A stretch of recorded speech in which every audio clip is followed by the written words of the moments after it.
Good afternoon, ladies and gentlemen. Welcome to TechGeek webinar series, our endeavor to empower techies. We believe that sharing of knowledge is the key to enhance our skills and grow us as professionals.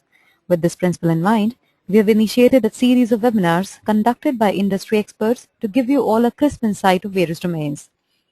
The topic of today's session is Aerospace System Integration and Testing, Pushing the Limits. Our guest speaker today is Mr. Dave Ranson, Managing Director at MOOC India Technology Center.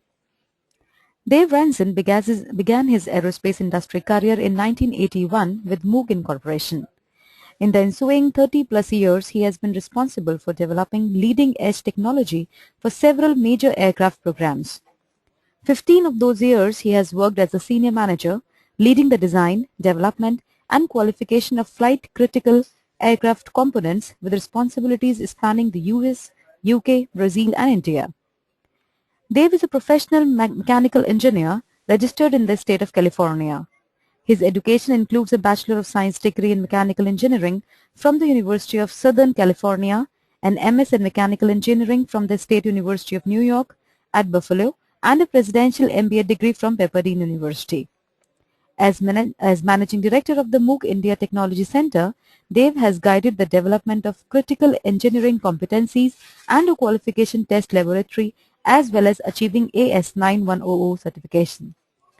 Current projects include embedded flight control software and electronics, flight control actuation components, and qualification testing for the Boeing 787 and Airbus A350. MOOC's India Technology Center is now a center of innovation for key technologies that support aerospace, automotive, and industrial controls. So without further delay, I introduce you all to a guest speaker. Over to you, Mr. Ranson.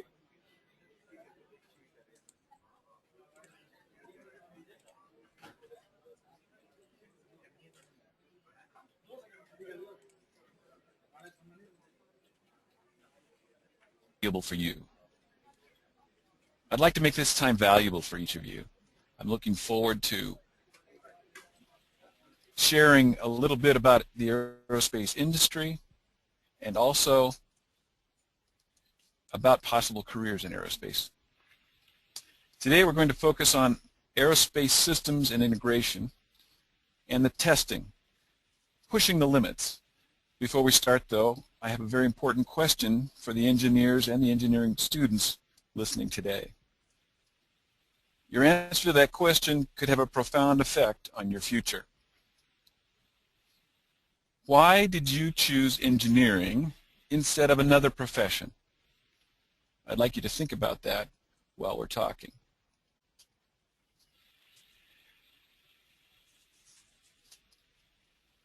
Careers in aerospace.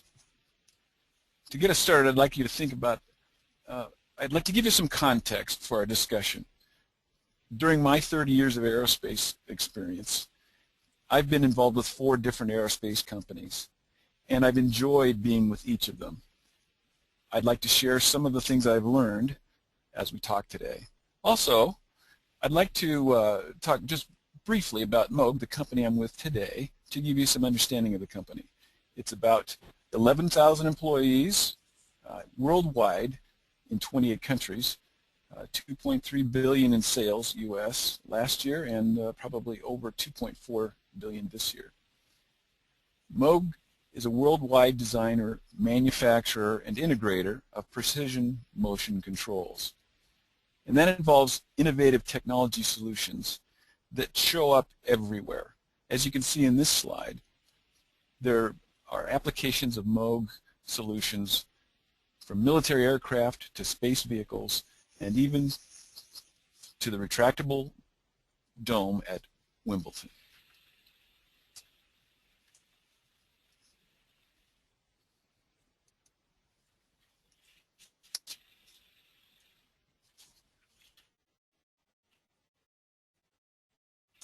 While we're waiting for the next slide to come up, aerospace is a challenge because it brings together key engineering disciplines to develop complex test systems And specifically today, we'll be talking about the extreme demands of aerospace and the complex test systems that support it.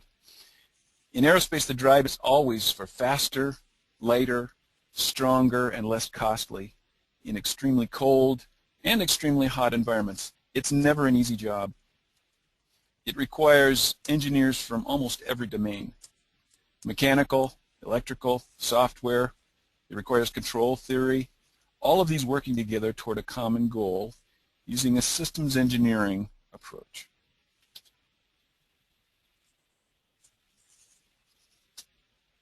So let's go back to the question I asked you earlier. Why did you choose engineering instead of another profession? Your answer to that question will help with this next question that I'm posing. Why would you choose aerospace? Aerospace is not for everyone. We'll come back to that. But first, I'll tell you why I have chosen aerospace as my career. First of all, I love the fact that we design, build, and test things that fly. There's more than that.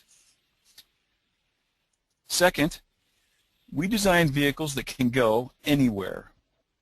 And on the next slide, you'll see vehicles that have even gone to Mars are part of the aerospace business. Now, getting into aerospace is not easy. It takes hard work, and you have to be good with math and science. Hiring, as a result, is very selective because there are just a few positions available and many people interested. But it's worth it. We get to work with the latest technologies. In some cases, we're even asked to invent new technology. And once in a while, we get to be part of making history. For instance, the groundbreaking LCA, light combat aircraft, that India developed, and which Moog was a part of.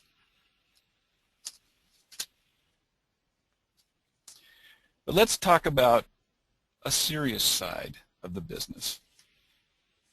Every day, millions of people fly on aircraft, and they've come to trust that the aircraft will indeed make it to their intended destination without problems. And that's the serious side, because we are responsible as aerospace engineers for the safety of the people who fly on the aircraft that we've designed.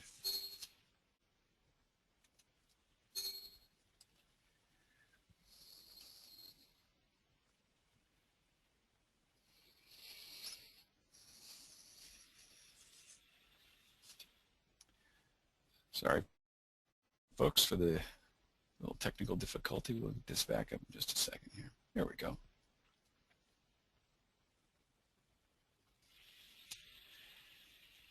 The next slide shows a picture that has been familiar to many of us for years. It's a picture of the space shuttle taking off from the Florida launch pad. This is Space Shuttle Mission 51,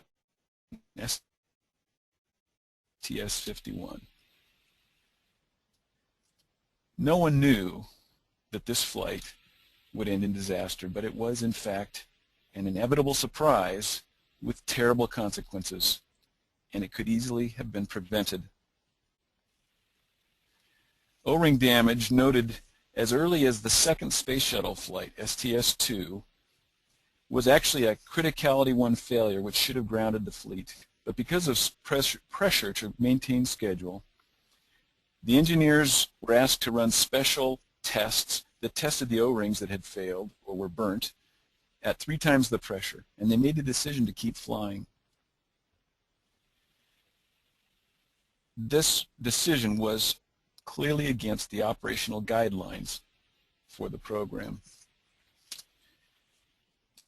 In the ensuing flights, there were 12 additional instances of failure of the O-ring, of burning of the O-rings. None failed, but they were burned, damaged, and it was a question again, should they fly? Each time, the engineers determined that it hadn't failed yet, it must be safe. And unfortunately, on Space Shuttle Flight 51, the O-ring did eventually fail. And you can see on the next slide that the solid rocket booster wall burned through and ultimately led to the complete failure of the mission. After the failure, the entire crew was lost, and the two solid rocket boosters continued to fly while the shuttle wreckage plummeted to Earth. Now you may wonder why I bring up such a serious and sobering topic in the middle of a conversation about aerospace careers, and it's this. Engineers in aerospace are sometimes called upon to make difficult decisions, and it's very important that anyone considering aerospace as a career should prepare to make difficult decisions. Ultimately, because of poor decisions on the Space Shuttle program, there were tragic results, and the lives of hundreds of people were changed forever. Friends and family of crew members will never be the same. So as you consider an aerospace career, you'll need to understand that it can be very demanding.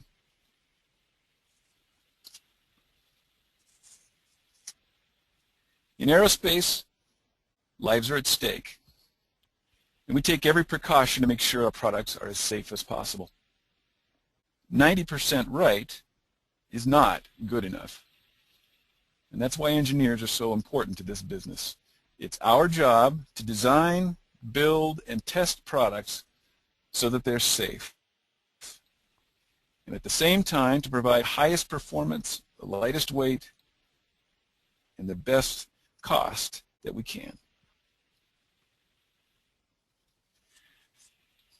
So let's talk about what you might do as a mechanical engineer, or as an electrical engineer, or as a computer software engineer in the system integration and testing arena for aerospace. The development process in aerospace takes 8 major steps, which in the system integration and testing realm require many different disciplines of engineering. System requirements and architecture design, design of test rigs and test consoles, test data and analysis with technical requirements, testing and certification. Each of these categories you can see require specific engineering skills. Let's talk just briefly, as the next slide comes up, about what kind of preparation or understanding would be helpful to you in your career if you were to choose system integration and testing for aerospace. Systems engineering is a very important part of this because the test system ends up being a complete self-contained system that requires the knowledge of control engineering as well as some of the disciplines like requirements management, verification, and validation. Other disciplines that are very important to this would be electrical and electronics engineering, in design and instrumentation, software engineers for the software that controls the tests, as well as mechanical engineering, understanding hydraulic and mechanical systems, strength of materials, having some of the tools like CAD and CAM, and having a practical knowledge of how to build circuits and breadboards for testing. Now, all of these are important parts of your education as an engineer in system integration and testing. However, we don't expect you as a young engineer to come prepared with all of that. Many of the things we just discussed will be acquired skills. They'll be learning and growth during your career in an aerospace company.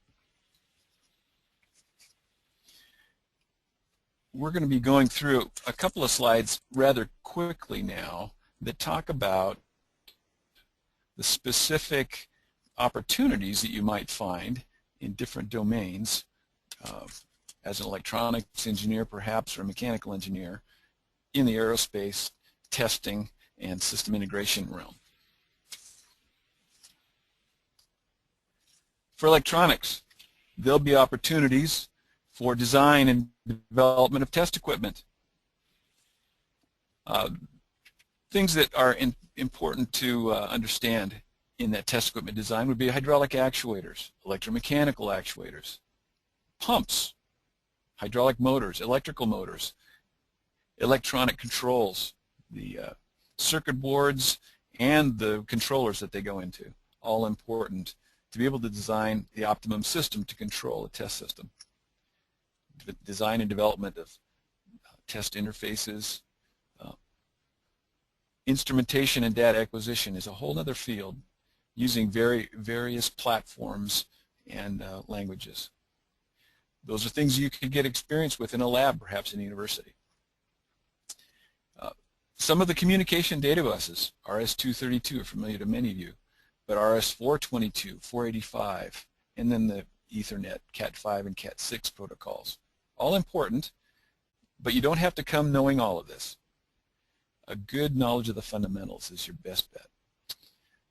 Avionics data buses, which you probably don't see in the university, ARINC 429 and several other ARINC protocols, as well as the MIL standard 1553, are data bus protocols that we use often in aerospace.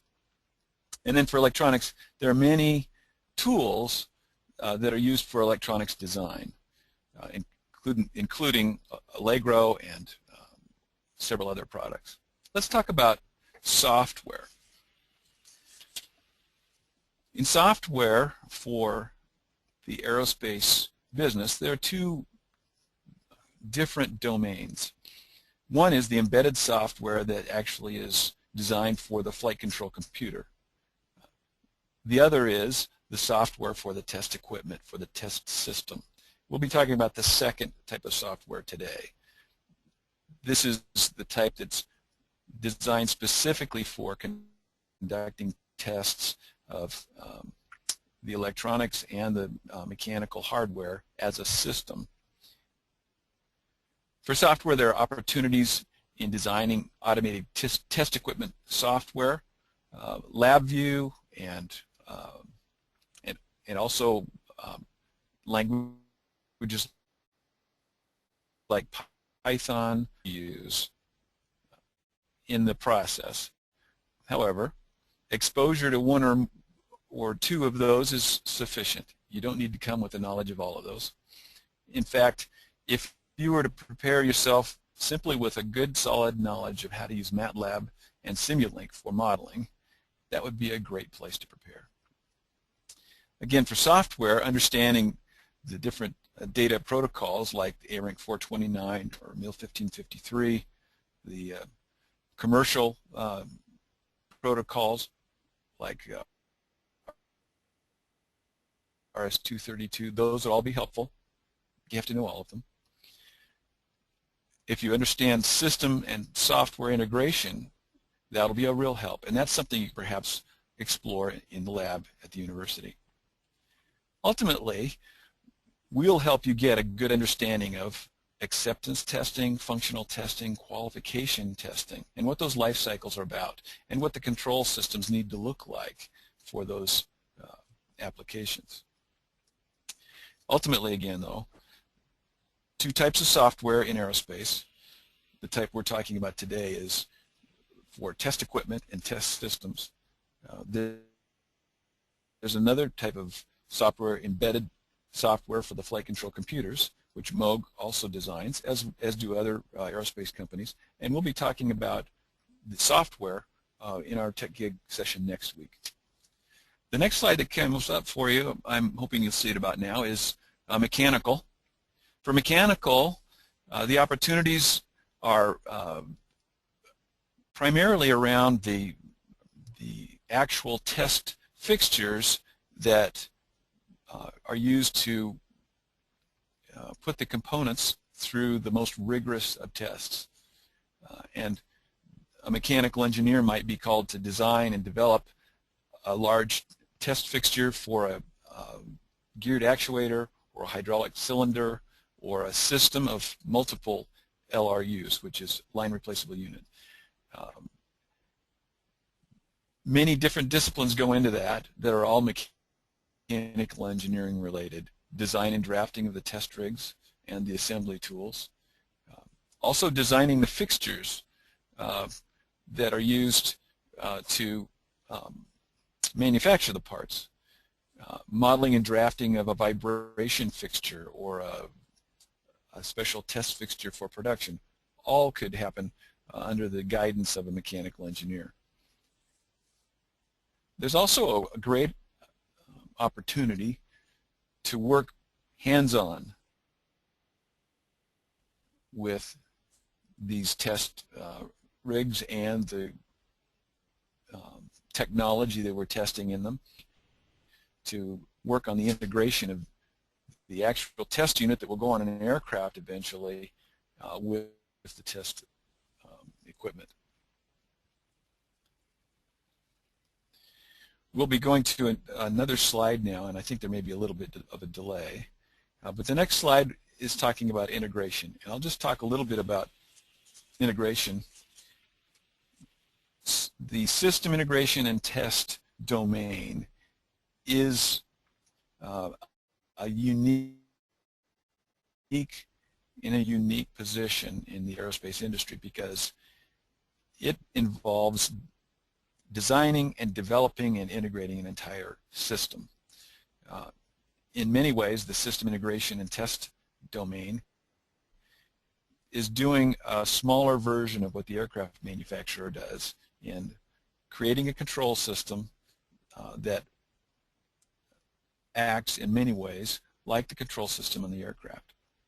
You should be seeing a picture now that has the title System Integration Opportunities. And in this domain, the primary emphasis is on understanding the requirements of the system and then making sure, when all is said and done, that the requirements have been met. And that requires some very sophisticated engineering, in fact. Understanding the requirements up front to making sure the requirements are realistic takes good engineering judgment, which is often developed over many years.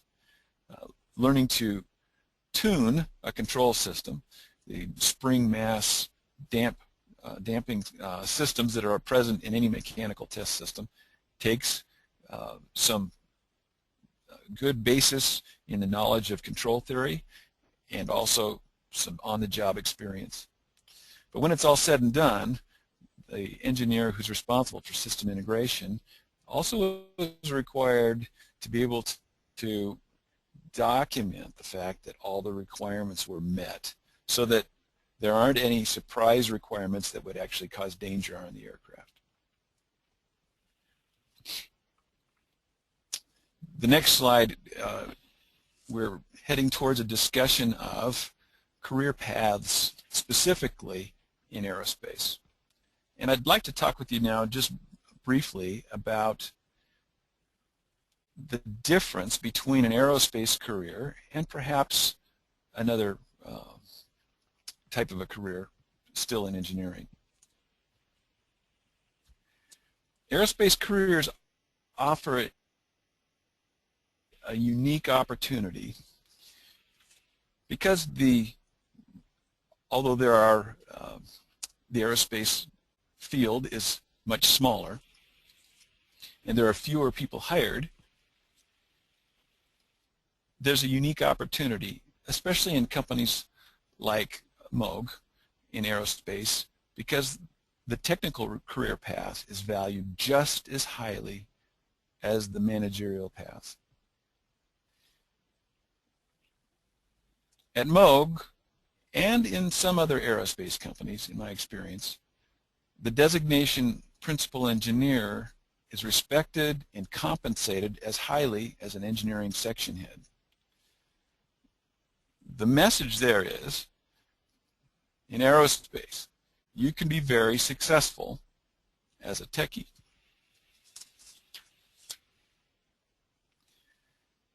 Now the reason that works, especially at Moog, is because of values. The reason that works is because the most effective way to work together in a collaborative environment is not to worry about titles or position.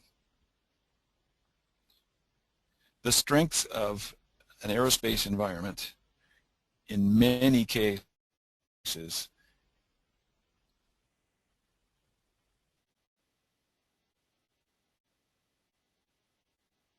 is it's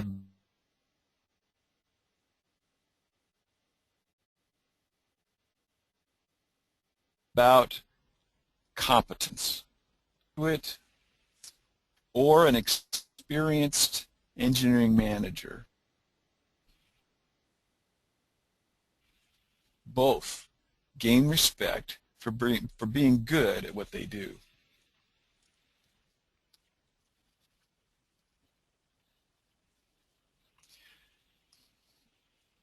There may be a little delay in the slide here, but the next path talks about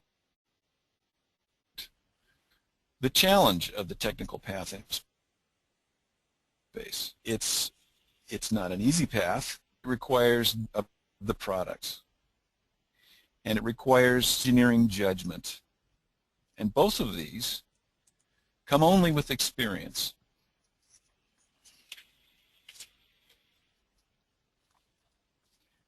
Now, aerospace products are some of the most sophisticated, complex products in the world.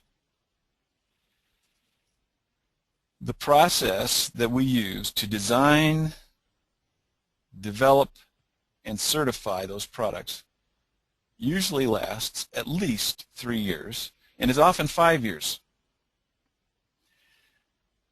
That seems like a long time, especially in a world today where products have development cycles that are measured in weeks and months, not in years. But it's the nature of the business, because there is so much new technology required, and because there is such a need for safety and for being absolutely sure the product is safe, that it can take years to gain the deep product knowledge that you need to advance to the most senior levels in aerospace. So career paths for true aerospace companies look much different than in engineering service companies. And the message is, that's good for you. Why is that? I'll put it in these terms. Engineering services careers can look very attractive at first.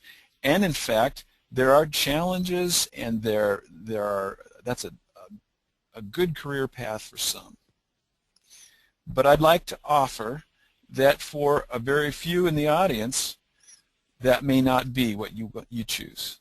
An engineering services career may not be right for you. In engineering services, you often see rapid advancement and often an impressive title with a good salary, a better salary, an increasing salary. However, if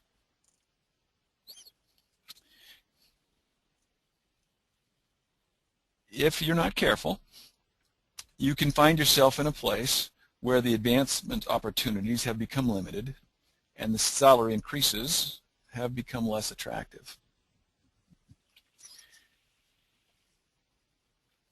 Aerospace careers are more slow and steady.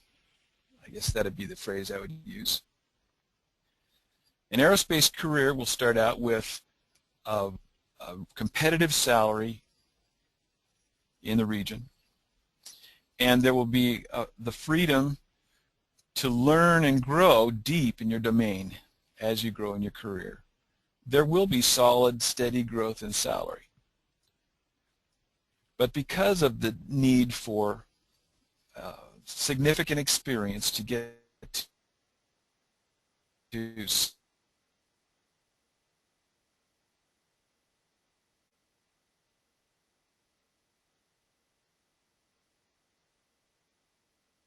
senior responsibilities, I would offer one particular benefit that I've seen and experienced myself. In an aerospace company like Moog, you have more opportunities for building long-term relationships with global experts. Because instead of being one among thousands, you're one among a smaller community that is actually a global network of aerospace engineering community. The other thing is that you're free to build a reputation for yourself, and in fact, you will be building a reputation for yourself in the international aerospace community because it's a global business with a relatively small community. The key word in aerospace is patience. Now, along with that patience comes some great benefits. The ability to learn and grow, satisfaction in your career that perhaps is not available to everyone in some of the other communities. At Moog and in other aerospace companies, to move into leadership, there are going to be some specific things we look for. We realize that leadership development is critical to our success as a company and to our survival as in the future as a company. And so we're looking for emerging leaders who demonstrate four important characteristics. And the number one is technical competence in your domain. In aerospace, the expectation is that you will be very good at what you do in your technical domain so that when you get to a position of leadership, you will be able to make wise decisions. Because ultimately, as a senior leader in aerospace, you'll be asked to make some very difficult decisions that require deep knowledge and solid engineering judgment. So technical competence is the first requirement. The engineers who bring that to the table are then asked to show initiative and to show ownership, meaning if there's a project that needs to be accomplished with a team, that the engineers on that team all believe it's their job together to get the job done. They own it. Another thing we look for is getting things done through others. And that's a combination of being good at planning and delegating, but also at being very good at working together with a team, working with others. And then very important for a global enterprise, as most of the aerospace corporations are these days, is being able to build relationships at all levels. In an aerospace organization, a young engineer will be asked to interact with his peers, with his supervisor, and perhaps with seniors several levels above, as well as others that are reporting to them. And they're expected to do that with respect and dignity at all levels, and with the courage to say the right thing, to say the truth in all circumstances. So the next page is, I apologize for the fine print, but it has some really good pieces that we'd like to have you thinking about as you prepare for approaching an aerospace company for a potential job.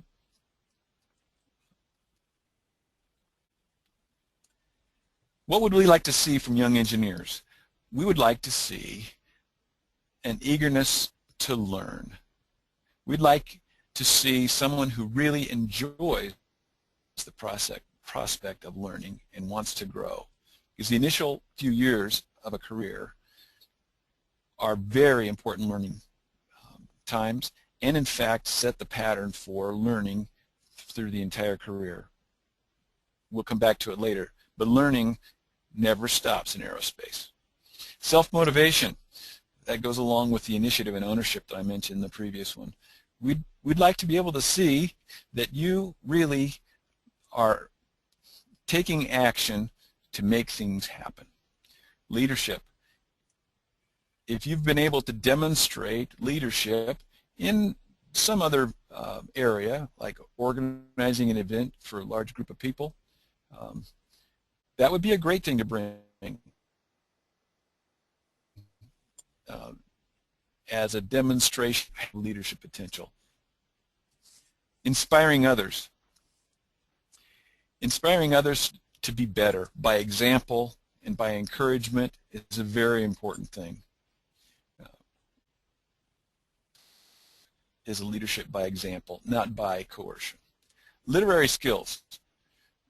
What we mean there is the ability to communicate verbally is important, but written word in either emails or reports is very important. And so if you can polish that skill as you're going through your engineering education, that will be a very important skill for you to bring.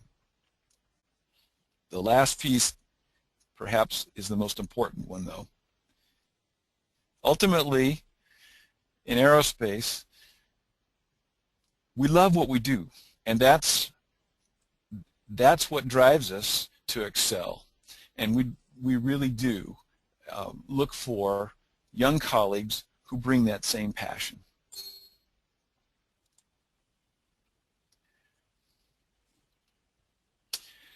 With all of that said, as the next slide comes up, I would encourage you, with all those things we've listed, that it's most important in your preparation for a career in system integration and testing to do this one thing, and that is learn one thing well. Don't try and learn it all. Master the foundations in your engineering domain. If it's electronic engineering, learn the basics. If it's in mechanical engineering, learn the basics. In computer engineering, you guessed it, I'm going to say learn the basics, because we want you to be very good at one thing that will allow you to have a foundation to learn, a context for your learning, and will help you go to the next level. We'll help you add the important skills, and the learning and growth will come as you're part of an aerospace organization. Ultimately, it gets down to you need to have an understanding of the physics. You need to understand the why. On the next slide, it talks about the fact that systems engineering is a plus. We didn't talk a lot about systems engineering, but the systems engineering domain, meaning the understanding of control theory and of how all of the different domains, engineering disciplines, work together. That's a great help. And so a basic exposure to systems engineering could be a plus, but never to distract you from your understanding of your key domain. And then if you get practical experience in a test lab, that's a great plus. There's one other important factor for you to remember, and that's the thing that, I'll say it this way, aerospace companies like Moog look for an understanding of how the parts are made, how they're manufactured, assembled, and tested. We're looking for more than a theoretical understanding of how to draw a circuit diagram, or how to do a finite element analysis, or how to draw a logic diagram.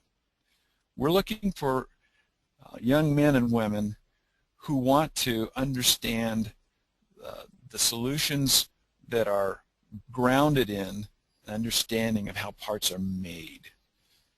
Otherwise, it's easy for a young engineer to propose solutions that are either impractical because you can't assemble or test them easily, or too costly because the manufacturing methods are too costly, or they use special materials that are too costly. The simple way to explain that, perhaps the best kept secret, is the way to gain real good preparation is to get your hands dirty. Don't be afraid to get into the lab or get into the shop and actually get your hands dirty touching the parts. In aerospace, we believe that getting experience with the hardware is critical. And the engineer who sits at the desk with the computer and never engages with the hardware is at a big disadvantage.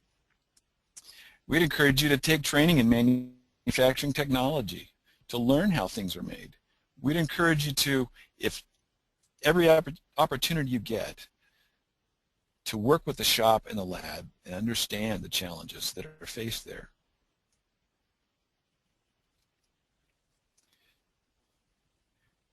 If I were to summarize a lot of those thoughts and distill them down into just a few things, I'd say it this way. Employers are looking for more than academics.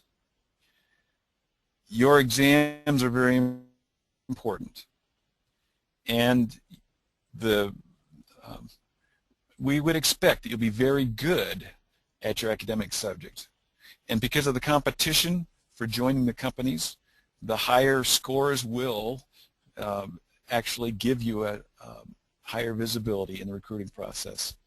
But ultimately, we're looking for problem solvers, not test takers.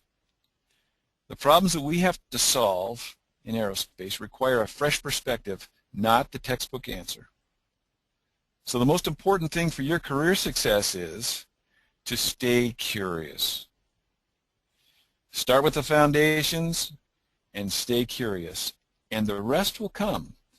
The most successful mechanical engineers, electrical engineers, computer engineers in aerospace are those who want to understand the why of the question, not just the how.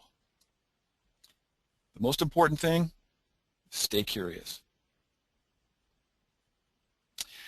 So as we start to wrap things up here in the talk before we get to our questions, I'd like to say just a few things to remind you of where we've been. The first part I'd like to remind you is the system integration and testing domain for aerospace is challenging and it's exciting. We're working on things that fly. We're working on products that go to Mars. We're working on products like UAVs and jet fighters, commercial aircraft, satellites. All of those it's exciting work. But it's a serious business because lives are at stake. And because of that, we are very careful in choosing engineers to join aerospace. We're looking for engineers who are excited and passionate about what they do. We're also looking for engineers who understand the gravity, the responsibility of what it means to design for aerospace. So,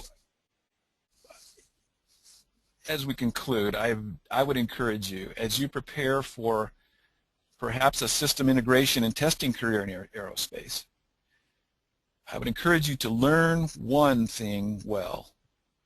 Master the foundations of your discipline. Maybe it's electrical engineering, maybe it's mechanical, maybe it's computer engineering. Well, you don't have to know it all when you get here. We're looking for someone who is willing to learn and wants to grow. And ultimately, when the last slide comes up, what we're looking for is young engineers who are curious, engineers who just want to know why. They don't want to know just how. They don't want to just use the equation. They don't want to just use the software. They want to know why. They want to know why so that they can make it better. They want to know why so they can make it lighter or faster or stronger. They want to know why. They're curious. So I would encourage you now and in the future in your career, possibly in aerospace career, that you stay curious. So we're going to move now to the questions time. I'll ask our moderator to help us start forming the questions, and I'll be glad to answer those as they come up. We'll be talking next week about software engineering in a tech gig session, and following that we'll also be talking about electrical engineering and mechanical. Will be actually the following week on the 20th. So if you have an interest there, I'd love to have you join us for those. In the meantime, you can follow me on Twitter at Dave Ranson, or you can find me on LinkedIn, or you could see my website. I'd love to continue a dialogue on Twitter if you're interested. Okay, so if you'll bear with me, I'm going to open up the question panel here, and we'll begin answering some questions.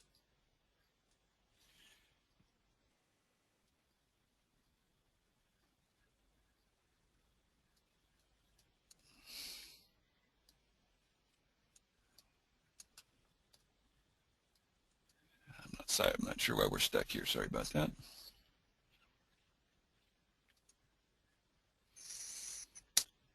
Bear with us while we figure this one out here.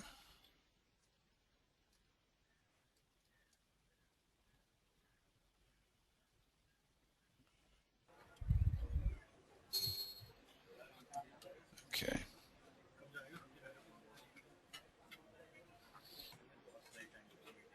All right.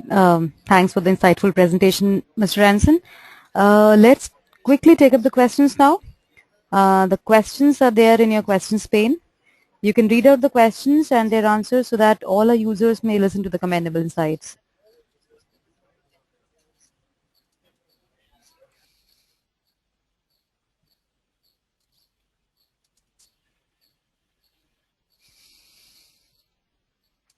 Okay, our first question here is, what is the prospect of Linux in aerospace technology?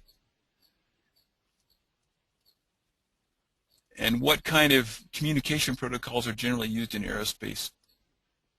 Okay, so two questions. What is the prospect of Linux in aerospace? Some applications are already using Linux. For the in the system integration and test domain, Linux is used as the OS for some applications. Others are still in the traditional Microsoft OS. The other question is about communication protocols. I mentioned a few of those: ARINC 429, MIL standard 1553. We are also looking at, especially in the test domain, just being able to use Cat5, Ethernet protocol for rapid data upload and download. We have been talking about CAN bus. Bear with me, I'm not familiar with the FlexRay protocol, so I can't speak to those. Let's see, next one is, do you apply project management practices? If yes, what kind of skills do you look for? Oh, good question. The aerospace business is very complex, and so project management has in fact been honed as a specific major competency in the aerospace business. Vehicles like the Boeing 787, the Lockheed F-35, the new A350 that will be coming out from Airbus, a major project management expertise is required to pull off mammoth projects like that. And we, in fact, look for as an engineer coming in, we look specifically for those who are willing to take initiative and show leadership. To do that as a student, you may have led a study group, you may have led a team in a small project, you may have shown some leadership in a domain other than engineering, but we're looking for people who take initiative and are organized in their thinking. Hope that helps. So we're looking, the next question is an aerospace structures engineer with 5 years experience would like to move into system integration. The question is, does the engineer have to start as a fresher, or will the experienced instructors count? I would encourage you that your experience in structures could be very helpful in the mechanical test arena, and then as you worked in that arena, you could branch out into understanding the systems engineering pieces, which would very likely require you to take some classes and work in particular in the laboratory learning how to do system integration. So bottom line is, you can use your experience, it'll help you.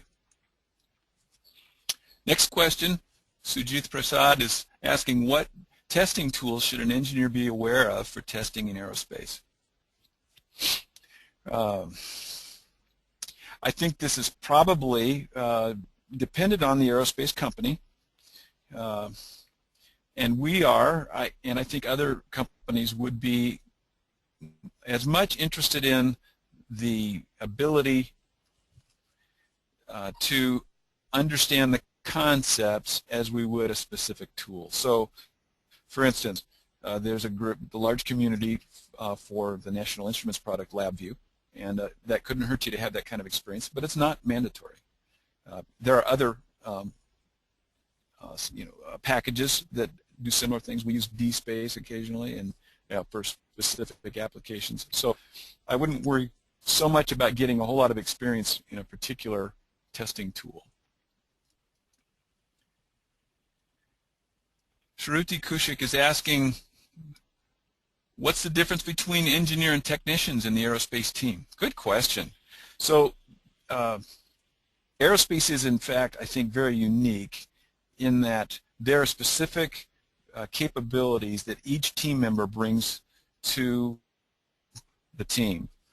Technicians, are traditionally have not gone for their BE or MTech, but in working with the hardware, they have learned a lot about system integration and test. They've learned about instrumentation and what works and what doesn't, and so the technician brings some practical understanding of how a system can be assembled and how a product can be tested. And we find that the engineer, we encourage the engineer to get more practical training, get down in the lab and work with the technician, and we encourage the technician, don't be afraid to learn the theoretical of the engineering concepts, because the more each understands of the other discipline, the more effective the team is. We have in aerospace companies, and having been in 4 big aerospace companies during my career, it is very acceptable, in fact common, for some very capable technicians to assume a role of leadership in the system integration and test domain, because they have such a great understanding of the practical aspects in the lab, and they've learned the theoretical to back that up, and they end up being just a huge resource and very much valued. Srila Prashant is asking about risk management in the aerospace domain. Have we? Oh boy, that is a good question, and yes, absolutely. In fact, risk management as project management, risk management has also matured significantly as a result of the aerospace world, because there are so many unknowns in an aerospace project. If you think about the moon launches, if you think about the space shuttle launches, there are so many unknowns. There are so many things that can go wrong in an aerospace environment. being able to anticipate all of those things that could go wrong, understand what the probability is that they'll happen, and then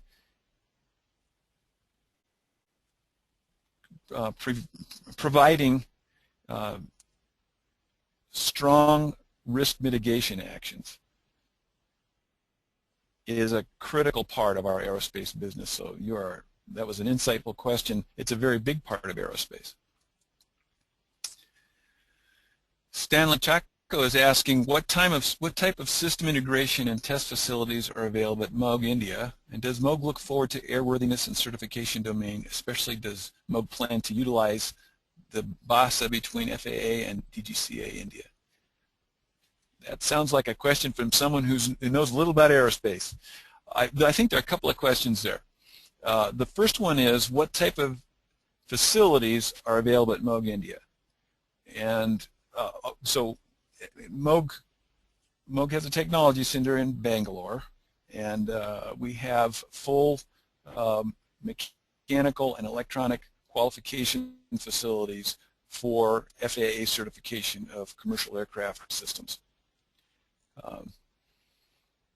There's still some activities that we, because of space constraints right now, we'll use outside labs when we get a big surge in demand. The other question is about certification. We are in fact participating in airworthiness and certification testing right now, and although the BASA right now is not, we're not at a place where that's mature enough for us to use that effectively. So for those of you who are not aware of it, basically the BASA is an agreement between the FAA and the DGCA to agree to honor each other's certification efforts based on some specific guidelines. And that has just been signed months ago and is still to be, it hasn't been used widely yet. And so, but I foresee that in our future, definitely. What kind of airworthiness setup does MOG have? That's also from Stanley. So, well, maybe I've answered it, maybe I haven't. We have a full qualification test lab here, and we also have a quality department, and we have trained quality personnel to oversee that. And we've had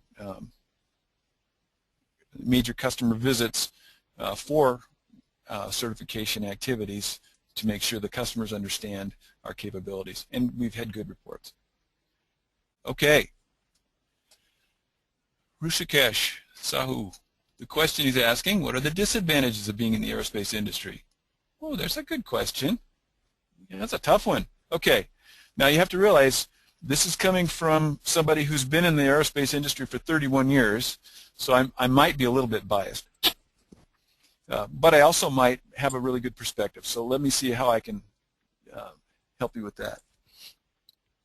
So the disadvantages of being in the aerospace industry,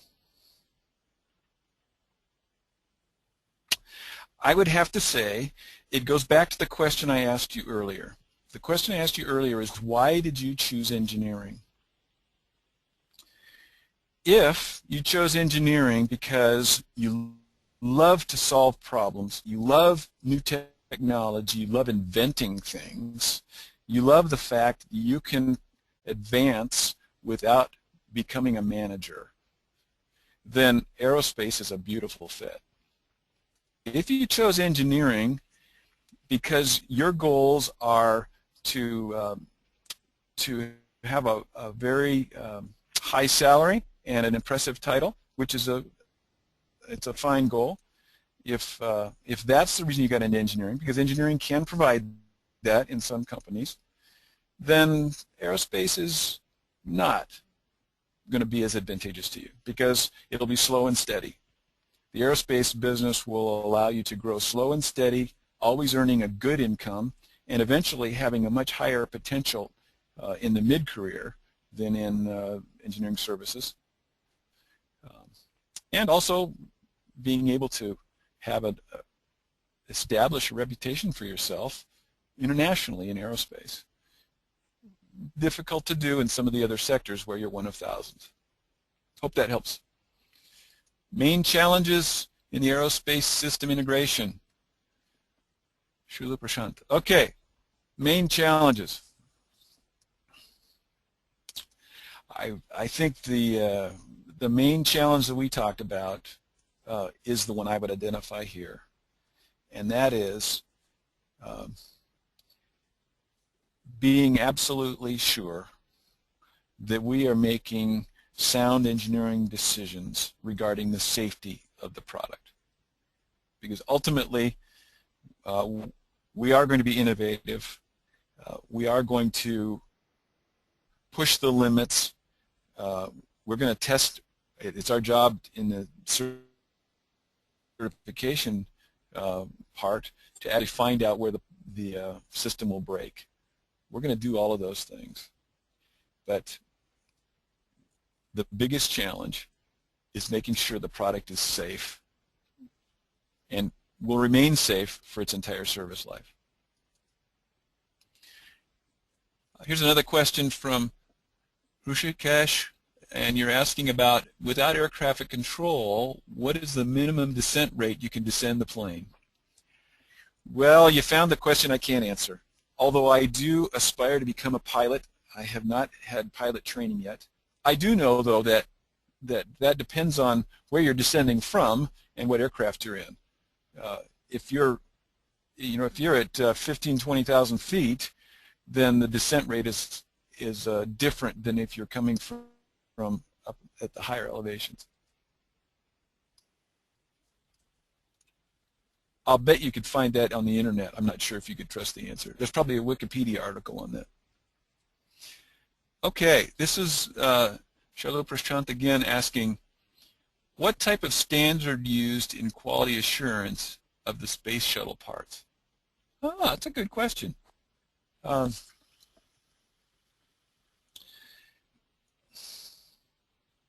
going to have to answer that in real general terms because I did not work directly on the space shuttle project. However, the quality requirements for the space shuttle were the highest requirements. And some of the other questions that were asked about risk management and project management, NASA's space shuttle program was a pioneer in several of those.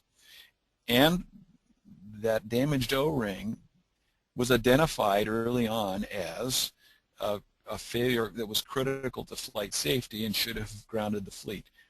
Just that statement there was part of an important risk mitigation, risk analysis that was done by NASA for all of the potential failures.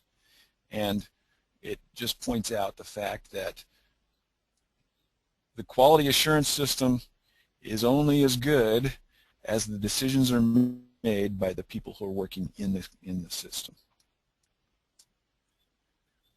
And I need to be careful there because I have the utmost respect for thousands of engineers that worked on the space shuttle program, and that mistake in judgment that was made by a few should not in any way taint the reputation of the thousands of excellent engineers with absolutely top integrity who worked on the space shuttle program.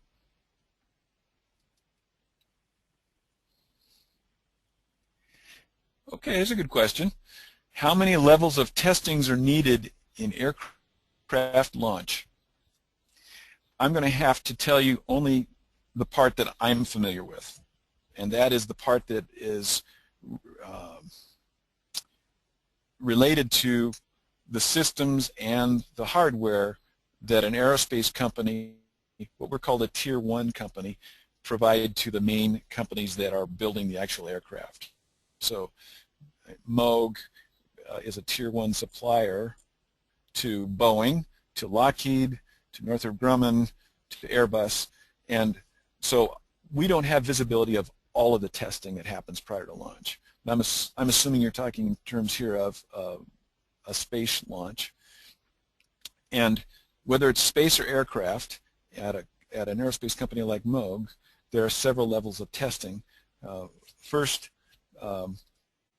individual testing of small component pieces that are, before they're assembled on a larger actuator, then there's actuator level testing, and then there's what we would call subsystem level testing, where the computer and the actuator, whether it's gears or hydraulics, and all of the cables connecting them are tested to make sure that they perform both as quickly as expected, and also that they last as long as expected. Hope that helps. So there are a good 4 levels of testing that happen before the parts even get to a company like Lockheed, and certainly before they get onto the launch pad. Next question. In the present international market, especially in the Indian market, who are Moog's competitors? I can tell you a few because it's a small community, but it depends on what market we're in. And so I can tell you in aircraft, United Technologies has several of their subsidiaries that compete directly with us.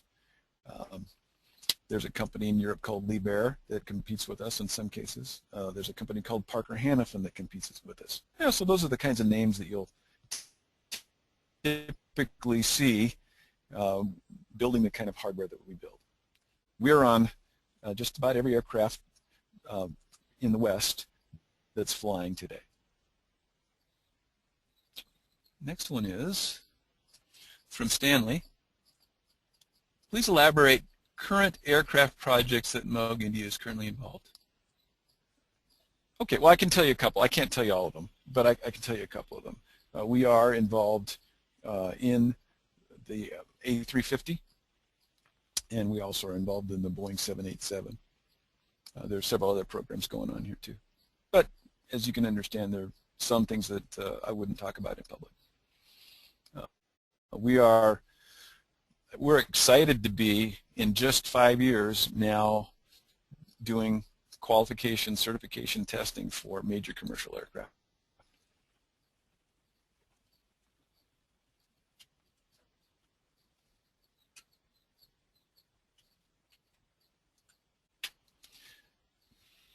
So I'd like to encourage you, those who have tuned in, that the